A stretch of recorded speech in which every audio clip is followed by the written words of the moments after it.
When we speak about the sources for the air pollution in Western Balkans, specifically I will tell more about my country, Bosnia and Herzegovina. We are still depending a lot of high usage of fossil fuels and biomass and burning things, which are not allowed that much in European Union. More air pollution we have in winter period than in summer period. So the traffic, it is one of the sources, but with a lower percentage than usage of the fossil fuels for house heating, for production and everything. Most industries in my country is based on the heavy fuels, so that's the main sources. Similar to Central European countries, there's no single polluter that can improve air quality that you have to address. A number of studies have shown, studies both by local and international projects, that the main sources for air pollution in the Western Balkans by particulate matter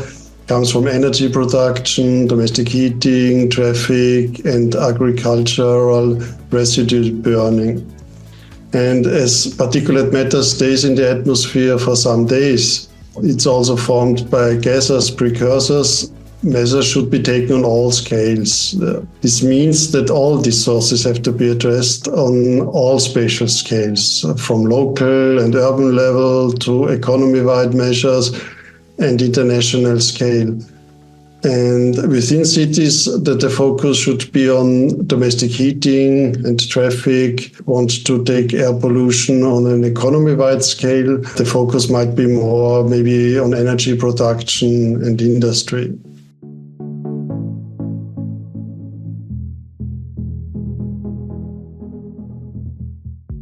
So the main goal of the European Union Green Deal is the efficient use of resources and to move to a clean and circular economy, to stop climate change, revert biodiversity loss, and cut pollution. This means that the European Union will become climate neutral by 2050.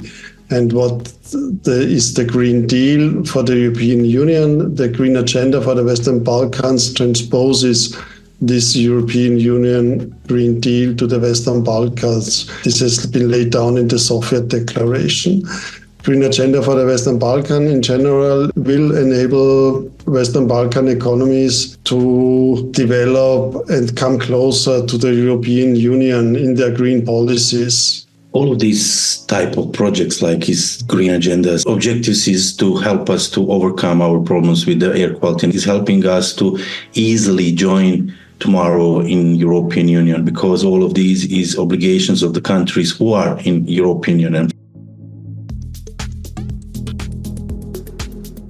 What we have learned in Austria in the decades, cooperation is crucial, as air pollution does not stop at borders.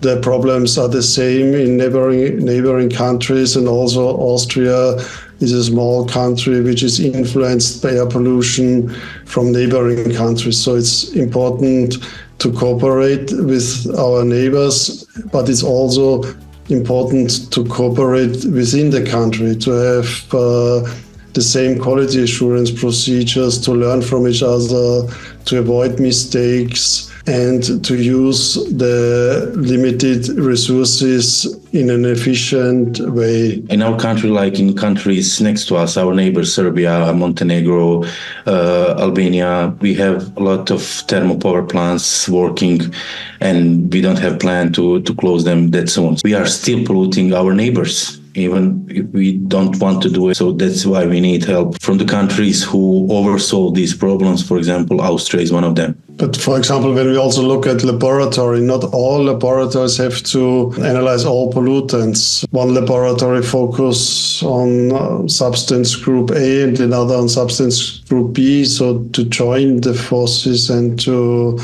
reduce the costs for each economy. Yeah, this was one of the ideas that we had to do, because we are small countries, low budgets. Our reference laboratories are really expensive to maintain and to run.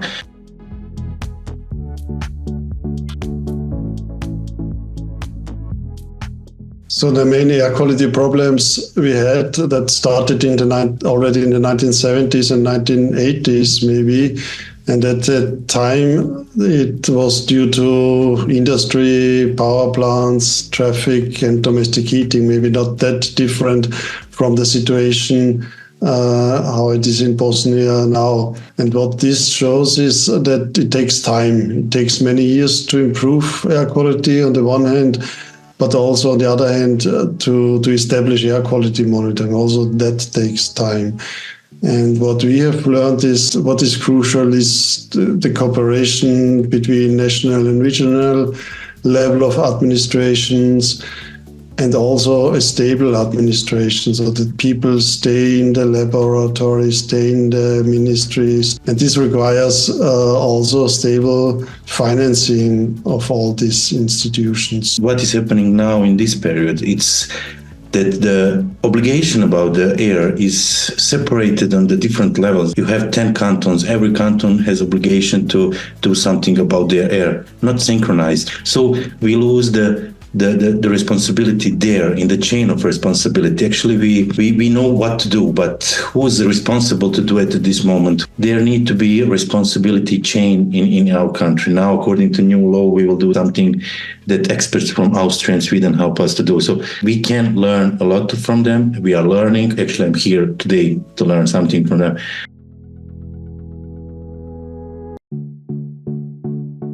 I have one professor from my university. I asked him the same question. He told me, do like just they did in 80s. In 80s, we had good solutions for the air pollution, who was dealing with the solutions that could be done. Now we have a lot of projects, a lot of different projects, but not the crucial solution, because everything is done only in main cities. For example, in this winter period, we had pollution coming from Zenica or Kakanj, where is thermal power plants and where is iron and steel production. The main thing is to raise awareness at this moment. For example, we have 50,000 houses which use the biomass in Sarajevo. We have a high concentration for dust. We need to do something progressive, more aggressive than Austria is dealing at this moment. We need to do something what they did 20 years ago. The best solution is just to apply everything what is written in directives and for EU, and then it will be easier for us. There's no single measure and it takes time, but you have to start at a certain point and use renewable energy, especially solar. There's a lot of sun in Sarajevo. Change of the mindset is important. It's about mobility needs, and it's about mobility services for all people, not only for car drivers, but also for elderly, for children. And so you have to think the whole mobility system, and this requires not only talking about traffic and roads, but also to think about urban planning, climate change, energy, transport, noise, and of course air quality together. And to have the same data and to have the vision in mind that you want to improve the quality of life of people. And by that, you also improve air quality, you do something for climate change, you improve energy security. Our people mostly don't understand the air pollution, what are the influences of that. So I had one colleague, actually, Christian knows him. He's not with us anymore. He was part of this project. He liked to say that air quality is expensive, but the oncology and the health is more expensive than that. And just take the result of our oncology and compare that with Austria or some countries which they have cleaner air, cleaner water, cleaner soil, cleaner food, cleaner everything. You will see the difference and see the expenses there, and you will see how much money we can use for air quality and to reduce the health issues that we have in our country.